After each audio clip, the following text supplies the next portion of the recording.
வணக்கம். நம்ம பூமிக்கு அடியில, குறிப்பா கடலுக்கு அடியில, நாம இதுவரைக்கும் பார்க்காத ஒரு ஏலியன் உலகமே ஒளிஞ்சிருக்குன்னு சொன்னா உங்களால நம்ப முடியுதா? ஆமாங்க. இருளும் ஆச்சரியமும் மர்மமும் நிறைஞ்ச ஒரு பிரம்மாண்டமான உலகத்தை பத்தின இந்த சுவாரஸ்யமான தேடலுக்கு உங்களை வரவேற்கிறேன். சரி, எந்த தாமதமும் இல்லாம நேரா கடலோட ஆழமான ரகசியங்களுக்குள்ள மூழ்கி பாப்போம் வாங்க. நம்ம கண்களுக்கு தெரியாத ஒரு உலகம் கடலுக்கு அடியில இருக்கு. அங்க விசித்திரமான உயிரினங்கள், ஏன் மறைக்கப்பட்ட நகரங்கள் கூட இருக்கலாம் அப்படின்னு ஒரு பிரபலமான மேற்கோள் இருக்கு. இதை கேட்கும் போதே நமக்குள்ள ஒரு வித சிலிர்ப்பு ஏற்படுது இல்லையா? ஓகே, இதுக்குள்ள இன்னும் ஆழமா முங்கி பாப்போம். இங்கதான் ஒரு மிகப்பெரிய முரண்பாடு இருக்கு. யோசிச்சு பாருங்க.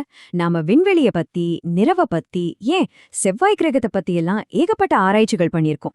ஆனா நம்ம பூமியிலேயே இருக்கிற கடலோட அடிப்பகுதிய நாம விண்வெளிய விட ரொம்ப ரொம்ப கம்மியா தான் எக்ஸ்ப்ளோர் பண்ணியிருக்கோம். இது கேட்கவே கொஞ்சம் ஆச்சரியமா, அதே சமயம் வினோதமா இருக்குல்ல. சரி, இப்போ கடலோட அடுக்குகளை நோக்கி நம்ம பயணத்தை தொடங்குவோம். கடல் அப்படிங்கிறது வெறுமனே தண்ணி நிறம்னா ஒரு பெரிய தொட்டி கிடையாதுங்க. ஆழம் போக போக அது பல அடுக்குகளா பிரியுது. மேல 0லிருந்து 200 மீட்டர் வரைக்கும் இருக்கிறது சன்லைட் ஜோன், அதாவது சூரிய ஒளி படுற இடம். இங்கதான் நம்ம பாக்குற சாதாரண மீன்கள், பவளப்பாறைகள் எல்லாம் இருக்கு. அங்கிருந்து கொஞ்சம் கீழே ஒரு 200லேருந்து 1000 மீட்டர் வரைக்கும் போனா அது ட்விலைட் ஜோன். இங்க வெளிச்சம் கொஞ்சம் கொஞ்சமா மங்க தொடங்கும். மீன்களும் கொஞ்சம் விசித்திரமா மாற ஆரம்பிக்கும். ஆனா இதுக்கும் கீழே 1000 மீட்டருக்கு கீழே போயிட்டோம்னா அது மிட்நைட் ஜோன். இங்க எப்பேற்பட்ட பகலிலும் சரி, கும்மரிட்டு மட்டும்தான். மனிதர்கள் இங்க போறது நினைச்சு பார்க்க முடியாத அளவுக்கு கஷ்டமான ஒரு விஷயம். அந்த கும்மிரட்டான நள்ளிரவு மண்டலத்தையும் தாண்டி போனா கடலோட மிக ஆழமான, மிக கடுமையான அபிஸ் அப்படிங்கிற அதல பாதாளத்தை நாம் அடையலாம். இந்த அடுக்குல தான் உலகத்தோட மிக ஆழமான பகுதியான அந்த பிரபலமான மரியானா ட்ரெஞ்ச், அதாவது மரியானா அகழி இருக்கு. 11 கிலோமீட்டர். இந்த பிரம்மாண்டமான அளவை சொல்லும்போது உங்களுக்கு ஒரு விஷயம் ஞாபகம் வரணும். உலகிலேயே மிக உயரமான எவரெஸ்ட் மலையா அப்படியே தலைகீழா அந்த கடலுக்குள்ள கவிழ்த்து வச்சா கூட இன்னும் கொஞ்சம் இடம் மிச்சம் இருக்கும். அந்த அளவுக்கு ஒரு பிரம்மாண்டமான ஆழம் இது. அந்த அபரிமிதமான தண்ணீர் அழுத்தத்தை உங்களால இமேஜின் பண்ண முடியுதா? அடுத்ததா இந்த இருண்ட உலகத்துல வாழ்ற விசித்திரமான உயிரினங்களை பத்தி பாப்போம். வெளிச்சமே இல்லாத இவ்ளோ கடுமையான அழுத்தம் இருக்கிற இடத்துல உயிரினங்கள் எப்படிங்க வாழும் அப்படின்னு நீங்க கேட்கலாம். அதுக்கான விடைதான் பயோலுமினசென்ஸ், அதாவது ஒளி உமிழும் தன்மை.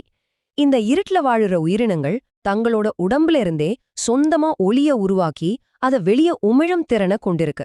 சிம்பிளா சொல்லணும்னா, இருட்டுல தங்களுக்கு தாங்களே ஒரு பல்ப் மாதிரி மாறிக்குதுங்க. இவ்ளோ பெரிய ஆச்சரியம் இது. இந்த வேற்றுலகவாசிகளான ஆழ்கடல் வாசிகள் யாருன்னு பாத்தீங்கன்னா, ஒளிய உமிழக்கூடிய மீன்கள், அப்புறம் நம்ம கண்களுக்கே புலப்படாத அளவுக்கு பெரிய ஜாயன்ட் ஸ்குவிட், அதாவது ராட்சத கணவாய் மீன்கள், அதோட பார்த்தாலே பயமுறுத்துற மாதிரி பெரிய பெரிய பற்கள் கொண்ட வேட்டைக்கார மீன்கள். இது எல்லாமே சூரிய வெளிச்சமே இல்லாத அந்த இருண்ட உலகத்துல வாழறதுக்கேத்த மாதிரி தங்கள ரொம்ப கச்சிதமா மாத்திக்கிட்ட உயிரினங்கள். சரி, உயிரினங்களை விட்டுட்டு கடலுக்கு அடியில இருக்கிற மலைகள் மற்றும் எரிமலைகளை பத்தி இப்ப பாப்போம். கடலோட தரைப்பகுதி அப்படிங்கிறது ஏதோ நம்ம பீச்ல பாக்குற மாதிரி தட்டையான மணல் பரப்பு கிடையாது. நாம நிலத்துல பாக்குற பெரிய பெரிய மலைகளை விட மிகப்பெரிய மலைத்தொடர்கள் கடலுக்கு அடியில அப்படியே உறங்கிக்கிட்டு இருக்கு. குறிப்பா சொல்லணும்னா, மிட் ஓஷன் ரிட்ஜஸ் எனப்படும் உலகத்தோட மிக நீளமான மலைத்தொடர் எந்த நிலப்பரப்புலயும் இல்ல. அது முழுமையா கடலுக்கு அடியில தான் மறைஞ்சு கிடக்கு. இதை நினைக்கும் போதே நமக்கு ரொம்ப பிரமிப்பா இருக்கு இல்லையா? வெறும் மலைகள் மட்டும்தானா? கண்டிப்பா இல்ல. கடலுக்கு அடியில இப்பவும் ஆக்டிவா செயல்படுற எரிமலைகளும் இருக்கு. அந்த பயங்கரமான தண்ணியோட அழுத்தத்துக்கு கீழேயும் குதிக்கும் லாவாவை கக்குற எரிமலைகள் இன்னைக்கும் வெடிச்சுக்கிட்டு தான் இருக்கு. சுத்தி இருக்கிற ஐஸ் மாதிரி குளிரான தண்ணியும் உள்ள இருந்து சீறி வர்ற நெருப்பும் சந்திக்கிற இந்த இடம் உண்மையிலே இயற்கையோட ஒரு மிகப்பெரிய விசித்திரம்தாங்க. ஓகே, இப்போ கடலுக்கடையில மூழ்கிய நகரங்கள் மற்றும் கப்பல் சிதைவுகள் பத்தி பார்க்கலாம். இயற்கையை தாண்டி கடலுக்குள்ள மனிதர்களோட பல ரகசியங்களும் புதைஞ்சு கிடக்கு. பல நூற்றாண்டுகளுக்கு முன்னாடி மூழ்கி போன பழமையான நாகரிகங்களோட கட்டிடங்கள், தங்கம் மற்றும் பொக்கிஷங்கள் நிறைந்த பழங்கால கப்பல்கள், அப்புறம் நம்ம எல்லாருக்கும் ரொம்ப நல்லா தெரிஞ்ச டைட்டானிக் கப்பலோட சிதைவுகள். இது எல்லாமே காலப்போக்குல கடலால முழுங்கப்பட்டு மறக்கப்பட்ட மனித வரலாற்றோட சாட்சிகள கடலடியில இன்னைக்கும் அமைதியா உறங்கிக்கிட்டு இருக்கு. அடுத்ததா கடலடி வளங்கள், அதாவது அங்கே மறைக்கப்பட்டிருக்கிற செல்வங்களை பத்தி பாப்போம். வரலாற்றை தாண்டி கடலோட அடிவாரத்துல மனிதர்களுக்கு தேவையான பல முக்கியமான விலை மதிப்பற்ற வளங்களும் கொட்டி கிடக்கு. பெட்ரோலியம் மற்றும் இயற்கை எரிவாயு, நவீன உலகத்துக்கு தேவைப்படுற பல அரிய வகை கனிமங்கள், அப்புறம் ஆபரணங்களுக்கு பயன்படுற முத்துக்கள், இது எல்லாமே ஆழ்கடல்ல மறைஞ்சிருக்கிற மிக முக்கியமான மதிப்புமிக்க இயற்கை வளங்கள்.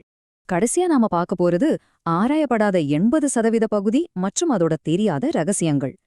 இவ்ளோ நேரமா நாம பார்த்த கடலோட அடுக்குகள், இருட்டுல ஒளிர்ற விசித்திரமான உயிரினங்கள், மலைகள், மூழ்கிய வரலாறு, இது அத்தனையும் நமக்கு தெரிஞ்ச ஒரு மிகச்சிறிய 20% பகுதிக்குள்ளதான் அடங்கும். மீதமுள்ள அந்த பிரம்மாண்டமான 80% கடல் பகுதி இன்னும் மனிதர்களால முழுமையா ஆராயப்படவே இல்ல. அது முழுக்க முழுக்க ஒரு பெரிய ரகசியமா இருட்டிலே தான் இருக்கு. நம்ம சொந்த கிரகத்திலேயே இப்படி ஒரு பிரம்மாண்டமான யாருக்குமே தெரியாத பகுதி இருக்கிறது உண்மையிலே ஒரு மிகப்பெரிய ஆச்சரியம்தாங்க.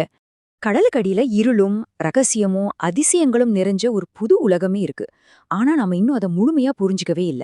அதனால ஒரு மிகப்பெரிய கேள்வியோட இந்த தேடலை நான் நிறைவு செய்றேன். கடல் அதோட இறுதி ரகசியங்களை எப்போ நமக்கு வெளிப்படுத்தும்? ஒருவேளை என்றாவது ஒரு நாள் அந்த ரகசியங்கள் எல்லாம் வெளியில வரலாம். அது வரைக்கும் அந்த ஆழ்கடல் உலகம் நமக்கு ஒரு தீராத மர்மமான ஆச்சரியம்தான்.